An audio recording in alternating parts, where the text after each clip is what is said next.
Olá, tudo bem? Eu espero que este curso lhe encontre bem e possa lhe fazer melhorar de algum modo.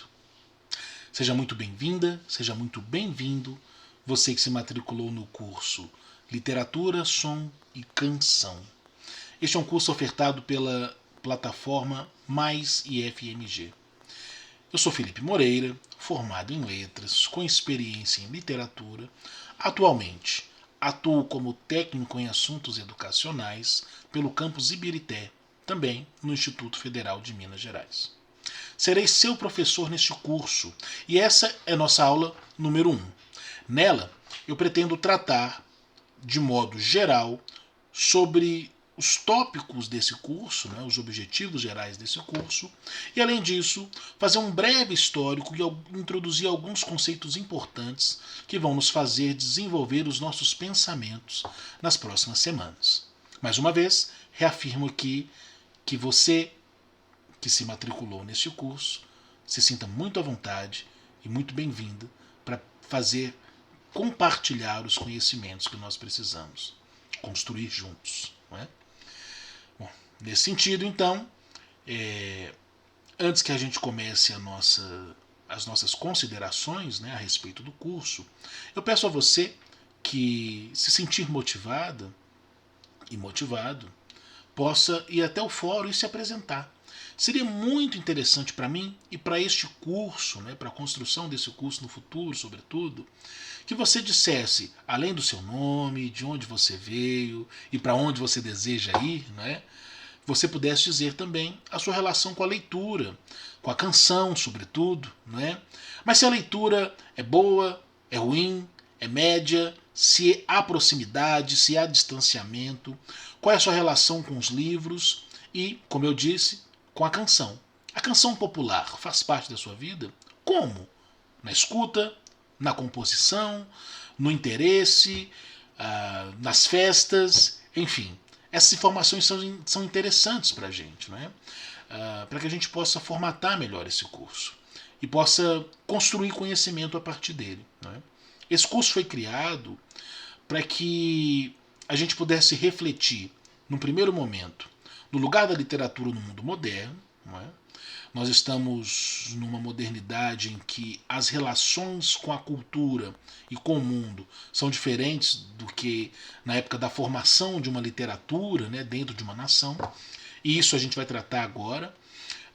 E também com a ideia de que a gente possa se aproximar da leitura e dos significados da literatura a partir das canções.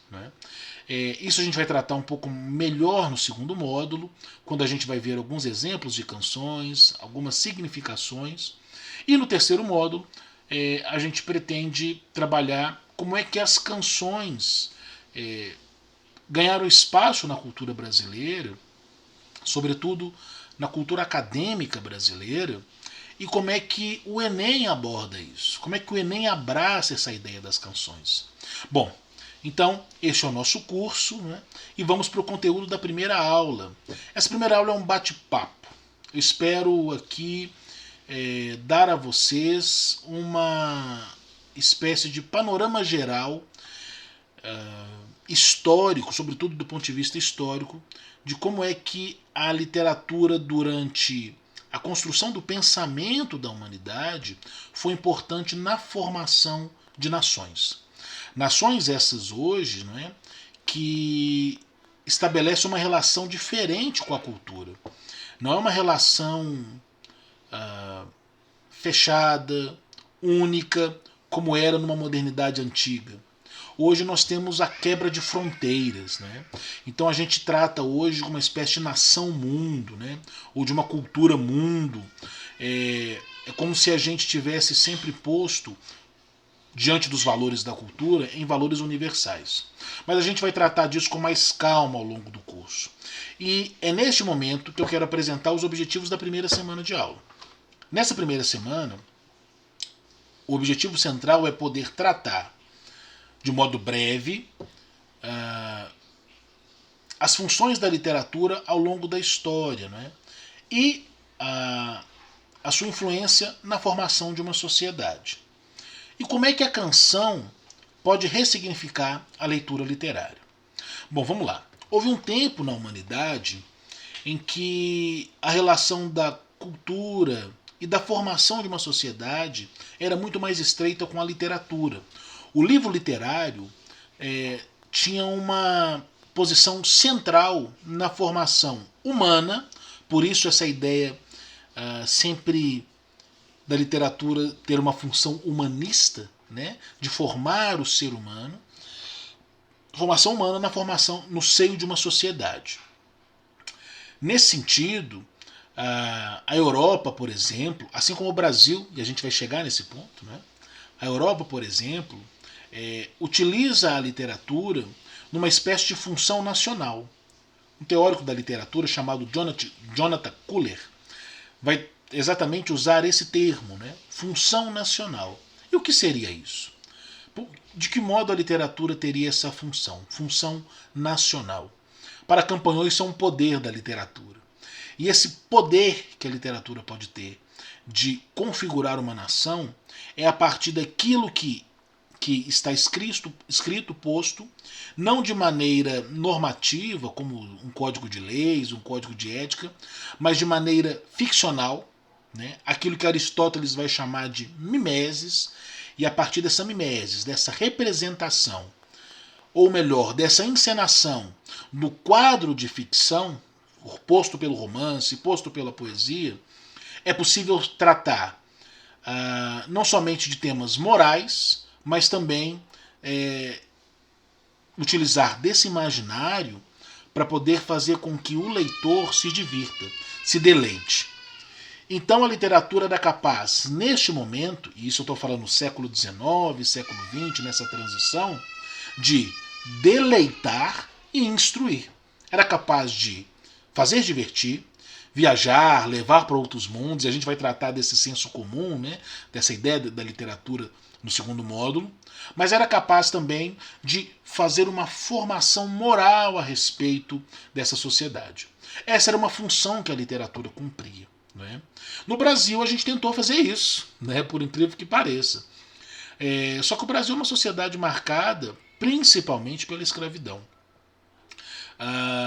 E a colonização foi muito forte no nosso país. No romantismo, no início do romantismo, não é? A ideia de se tratar de uma literatura, entre aspas, indígena, em que o índio era uma espécie de caricatura do índio, né? Como se fosse um herói, como se fosse algo bem exótico e tal, fez com que a nossa literatura tivesse um viés muito diferente da realidade do que é o povo brasileiro. Nisso eu nem disse sobre os negros, porque a formação do nosso país passa pelos portugueses, pelos negros e pelos índios. Os negros eram bestializados, não eram tratados nessa literatura. Não é? Então a gente tinha uma literatura, basicamente, que tratava de um povo europeu.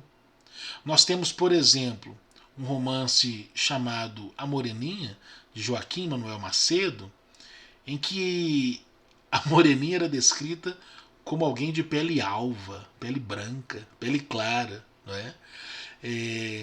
Fora romances, né, como, por exemplo, José de Alencar, o Guarani, e assim por diante, em que o índio é um herói, mas no final ele morre para salvar o homem branco. Então a gente tem muitas ideias eurocêntricas difundidas nessa literatura, que não necessariamente falavam do povo brasileiro, mas tinham como função formar uma nação a partir da sua literatura. Eu indico no nosso e-book um artigo muito interessante da Bettioli que vai tratar desse tema. Eu acho que vale a pena, se você se interessar, dar uma lida e entender como é que essa literatura brasileira foi formada. Não é? Bom, até aqui eu estou tratando então da literatura cumprindo uma função nacional, uma função de formação moral diante de uma sociedade. A literatura vai ter várias outras funções. Uma literatura, por exemplo, pode ser vista, né, em algum momento da história foi vista como função de remédio, né? Como aquela que cura alguns males, principalmente males morais, né? Males sociais. E a literatura é tratada dessa forma também, sempre pelo viés da representação, daquilo que Aristóteles chamava de mimeses. Né? Ou seja, a partir da ficção, há-se dentro da sociedade, no seio da sociedade, uma projeção, e ali são corrigidas certas atitudes moralmente incorretas, digamos assim. Contudo, a literatura já não é mais o centro da cultura no mundo. O mundo mudou bastante. Nós já estamos no século XXI e a mudança de uma modernidade sólida, com prazos longos, duráveis, assim como Bauman descreve, acontece para uma sociedade líquida, não é? Em que os prazos são curtos, o tempo, o que interessa é o tempo presente e essa correria, né? Ou seja, nós estamos diante de uma nova configuração de mundo. E não só nos aspectos subjetivos das relações humanas, mas também nos aspectos objetivos. A nação, como se só, já não é mais formada por uma cultura nacional. A literatura brasileira não forma o povo brasileiro, assim como a literatura inglesa não forma o povo inglês. Mas nós somos, de algum modo, pela quebra das fronteiras, bombardeados por informações do mundo inteiro. É como se fosse uma cultura mundo. Nós estamos emergidos não somente no Brasil, mas nós temos acesso e nós somos confrontados diariamente com informações de outras culturas que não só a que nós estamos inseridos. Isso faz com que a formação de um povo não passe somente pela literatura. Hoje, nós temos muito além do livro impresso, as imagens, os sons e tudo isso. E essa discussão sugere que a gente pense no lugar das canções. A canção popular, ela sempre foi consumida pelo povo brasileiro. E ela sempre foi levada para a escola pelo aluno, não pelo professor ou pelas políticas de educação. Não é? É o aluno que chega na sala e vai cantar alguma coisa, é o aluno que na hora do recreio pega o violão e canta alguma coisa. E as canções também são capazes de comunicar valores humanistas e um trabalho específico com a linguagem. O que instaura para a gente aqui uma reflexão acerca de dois conceitos. Nós sempre tratamos a literatura, né, e sobretudo isso é no ambiente escolar, como sempre dotada de sentido. E ela é, de fato, dotada de sentido. Mas é preciso a gente mensurar que a literatura ou a materialidade literária também é dotada de efeitos de presença. Quando eu aprecio uma canção, eu não só aprecio porque eu entendi a letra, mas eu aprecio porque, de algum modo, a formação da canção, dita pela melodia, pelo ritmo, pela letra, de algum modo, aquilo me toca. É subjetivo dizer isso, não é? É algo não concreto, é um tocar dentro da consciência, não é? Digamos assim. Entretanto, é preciso dizer que as razões pelas quais eu gosto de uma música nem sempre são objetivas. E as razões pelas quais eu não gosto de uma música também nem sempre são objetivas. Não é pela letra, não é pelo significado, não é pelo entendimento. Mas é pela presença. É os efeitos que aquela presença pode trazer. Sobre essa relação de sentido e presença, eu pretendo tratar na próxima aula. Assim, o que eu sugiro a você é que leia o primeiro capítulo, reflita um pouco sobre isso, se apresente lá para a gente no fórum e, na segunda aula, a gente começa a verticalizar esse conhecimento. Espero que essa primeira aula possa ter ajudado você a pensar um pouco melhor as questões de leitura, literatura e que a gente possa prosseguir nesses estudos. Grande abraço, obrigado pela sua atenção.